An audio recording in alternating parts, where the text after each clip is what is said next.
Welcome to Emotionally Healthy Legacy. This is a podcast where we learn intentional ways how to become an emotionally healthy mom and break destructive patterns so we can build a closer relationship with our children. My goal here is to educate you on how you can leave an emotionally healthy legacy with your children.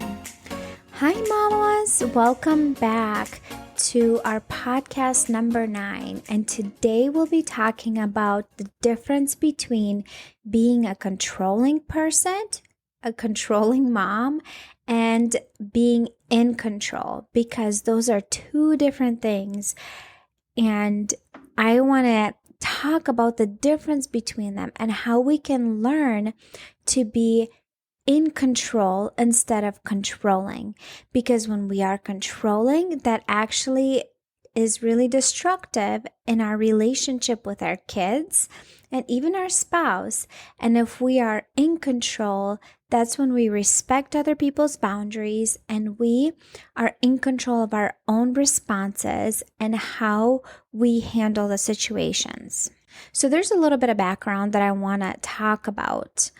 One of the things that we need to realize that was really, really hard for me, I think, especially when it comes to kids, because I feel like, well, they're my kids. I should be able to control them. But in reality, the only person we can control is ourselves.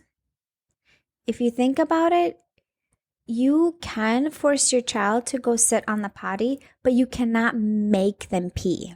You cannot make them poop. You can put your child into bed, but you cannot make them fall asleep. You can force a certain food in your child's mouth, but you cannot make them swallow it. Like, there are certain things that we try to control our children, and what that does, that creates more tension between us and the kids that is destructive with our relationship with them, the emotional connection. And the biggest thing that I had to realize is that it creates extra stress for me. When I try to control another person, my child, or even my spouse, which I used to do, what it does, it actually creates extra stress and overwhelm. But when I change my mindset and I realize that the only person I can truly control is myself and what I do and how I respond, I can influence my children. I can influence my husband. I can influence other people around me, but I really can't control. I cannot control what they say. I cannot control what they do. I cannot control what they feel. But my part in here is to learn how to control myself and to respond in a helpful way so I can influence them positively. Because when I do that, that grows our relationship closer to one another instead of pulling us apart. I don't know if you have a person in your life that comes to mind when you think of somebody controlling. It could be your spouse. It could be your parent. It could be your in-law. It could be someone else in your life who you have noticed they want to manage and control the choices that you make and the decisions that you make. And that creates a lot of tension and frustration. You want to even sometimes do things the opposite just because they told you to do it one way. You know what? I'm going to show you that I'm in control and I'm going to do exactly the opposite of what you wanted me to do. That creates bitterness and resentment, and that is destructive to a relationship. One of the things I had to learn for myself is how not to control my husband, because I used to do that by manipulating and guilting him and saying things in a certain way. My motivation was to get him to do what I want him to do. And that was really, really destructive in our relationship. And when I realized that that's what I was doing, I really had to be intentional into changing my ways. It was easier for me to learn not to control my husband than it is not to control my kids. I definitely notice that when I am under stress, when I'm overwhelmed and frustrated, I really, really try to control my children, especially their behavior and their emotions. If you thought of the person who is in your life who is very controlling, think about them. Are they a really tense and stressed out person? Are they? Like, really, are they? Usually they are. Usually they have either anger issues, they are frustrated, overwhelmed, annoyed, irritated. They don't really have good relationships with other people because they want to be controlling and control someone else. They feel like they know what's best for that person and they want to control their behavior. The problem is when it comes to our children, as parents, we are still in charge. We are still running the household. We are still setting limits for our kids as well as we should, but we need to do it in a way that we are in control, but we're not controlling. So I am in control of what happens. For example, let's say bedtime or dinner time or whatever. Like, I am in control that our bedtime is at 8 p.m. I set that limit. I set that expectation.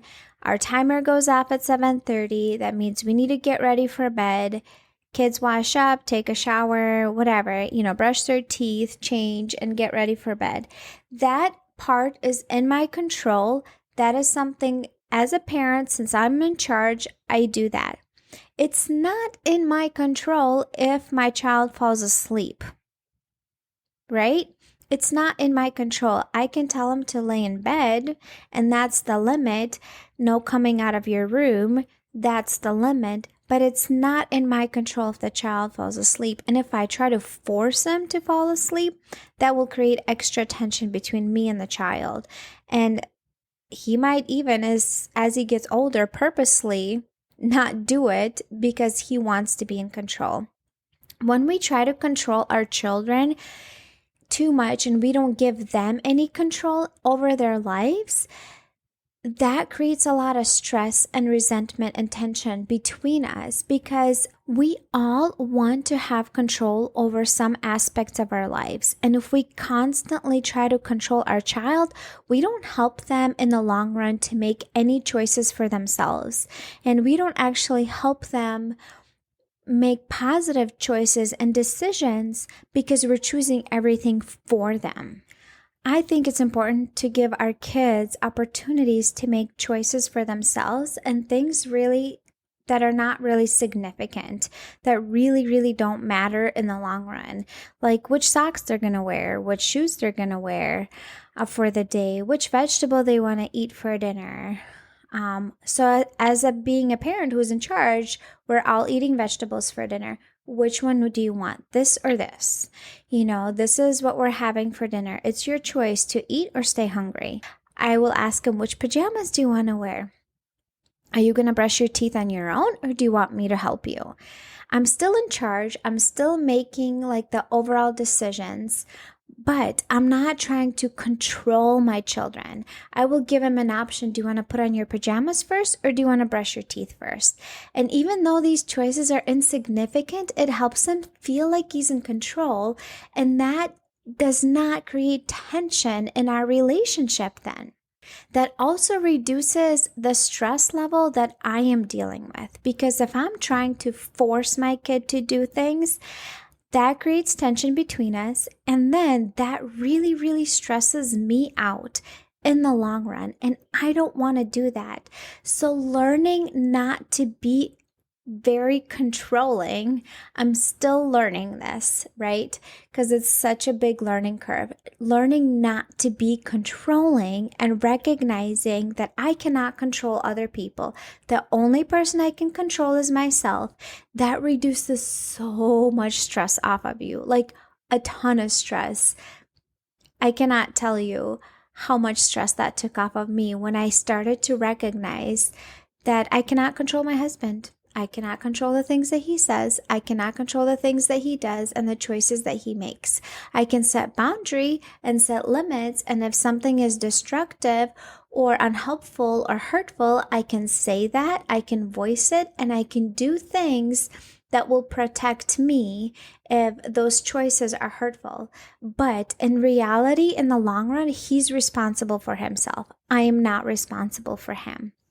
And same thing with our kids. I cannot control my child if when he feels really upset and he's in the same room with a sibling and he hits a sibling. That's inappropriate. It's wrong. We still have limits.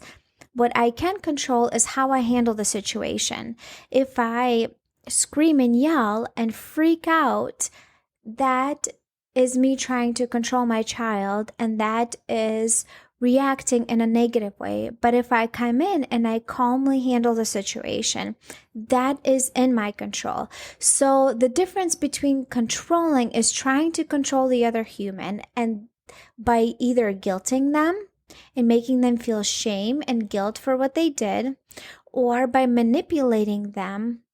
And manipulation is getting someone to do what you want them to do, regardless if it's helpful or hurtful to them. So for example, if I tell my kid, you can't watch cartoons until you're done with your homework, that is me coming across as very controlling to my child. But if I phrase the same thing differently and I say, you can watch cartoons after you're done with your homework, that is pretty much the same thing, but it's the way we communicate if we come across controlling or in control. Because if I come across like I'm giving my child a choice, it's in their control to do the homework or not, they are way more likely to do it. If I come across as like, do this or else, then that comes across as I'm being controlling instead of in control. So first, we need to recognize that the only person we can truly control is ourselves. That's it, period. We can control the way we respond and how we handle the situation. We cannot control how another person feels, how they behave, but we can influence our spouse or our children in a positive way by the way that we respond in a situation. And that's why it's so powerful, is to learn how to respond in a positive way that does not come across as controlling, that comes across like we are giving control to them, because then they are way more likely to do what we need them to do without fighting us, and that reduces the tension. As parents, it is our job to set limits and boundaries, and that is what our kids need from us because it's best, and it is important for them to succeed in life. For example, as a parent, you can say no treats until after dinner, or these are the chores that need to be done in our house. But we can do that in a way that does not come across mean or rude or controlling. Like with my kids, I say, you can have a treat after you're done with dinner. That throws the ball in their court and helps them feel like, oh, okay, I'm in control of this. If I want a treat, I first need to finish my dinner, and that's a motivation for them. Or, for example, when my son, he needs to either sweep or vacuum the floor after dinner. And one of the things I ask him is say, are you going to sweep or are you going to vacuum the floor? I'm still in charge. I'm the parent. The floor still needs to be cleaned. And if he says neither, then I tell him, okay, then I'm going to help you choose. I'm going to choose either vacuuming or sweeping. And typically I try to make a choice what they don't want to do, so then they will feel more in control and then choose a thing that they prefer. Our job as a parent is to be bigger and stronger and wiser and also kind. But if we don't balance the bigger, stronger, wiser with the kind, we're going to come across as mean and controlling, and that will be a destructive influence on our relationship with our children. I don't want my kids to comply out of fear. To me, I don't want them to be afraid that if they don't do this or else, if they don't do their chore, they will get spanked or because of some sort of threat. I want them to comply because of the relationship I have built between the two of us, and that will come from meeting their emotional needs and from the trust that I have created with them and the security. All right, I know that this is a lot to sink in and maybe it will take a little while to process, so I will not make this episode long. So I want you to remember a few things. One is that the only person we can control is ourselves. We cannot control other people. We cannot control their feelings. We cannot control how they respond to their feelings. We cannot control the actions that they do, but we can set limits and boundaries, what you're willing to tolerate and how to guide that person. Number 2, we can respond. And when we respond in a helpful way and learn the skills to respond in a helpful way, we can influence the other person and their reactions so they don't escalate or they don't blow up, or, with our children, for them not to resist us as much. It's because of the way we talk to them. It's because of the way we come across. If we come across that we're giving them a choice and we're not controlling, they are way more likely to cooperate because we're choosing to stay in control of our own emotions and in control of our own choices. And number 3, if you learn not to control the other people in your life around you, that will actually greatly reduce your stress level. It will, because one of the big things that can cause stress in our life, if we try to control circumstances and people and situations that are out of our control, that creates anxiety, that creates overwhelm, that creates stress, that creates tension, that will cause burnout, that will cause a survival mode, that will cause health problems. And learning how to let go of that can be really, really, really helpful for you in the long run. So my action step for you today is to write down 3 things that you feel that you're trying to control, which you actually don't end up having control over. And then write down a sentence 10 times each sentence. I cannot control my child's emotion. For example, I cannot control my husband's actions. I cannot control what other people say about me. And let's say, for example, those are your 3 sentences. And write each sentence at least 10 times, because it helps your brain to literally, for it to sink in that it's true. I cannot control. I cannot control what other people say about me. I cannot control what the other person says about me. And that helps you let go of that stress and fight that you have inside of you to control the situation. And that will reduce the extra overwhelm and stress that control does create in our lives.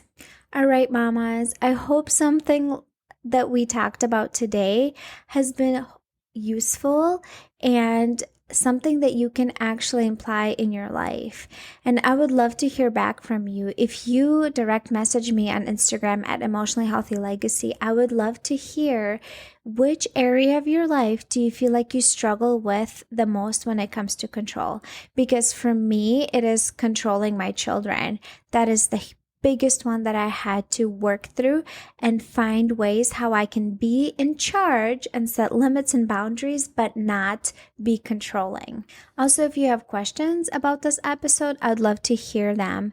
And maybe that can open up another conversation, things that we can discuss. Thank you so much for joining me today. I am so glad you got to listen to this podcast. I would love to invite you to go in the show notes below and click on the link, and it will lead you to sign up for a 5-day mini course. It will take about 10 minutes a day to go through, but it gives you skills that you can use in the moment when you're feeling so overwhelmed and frustrated. They are practical skills that you can teach yourself so you calm your nervous system down, because when your nervous system is calmed down, you're able to respond instead of react to your children. And that will affect your relationship with your children in a positive way instead of negative way. My email is hello@emotionallyhealthylegacy.com, or you can also follow me on Instagram, Emotionally Healthy Legacy, and you can direct message me there if you have any questions about anything I've talked about today. I'll see you next time.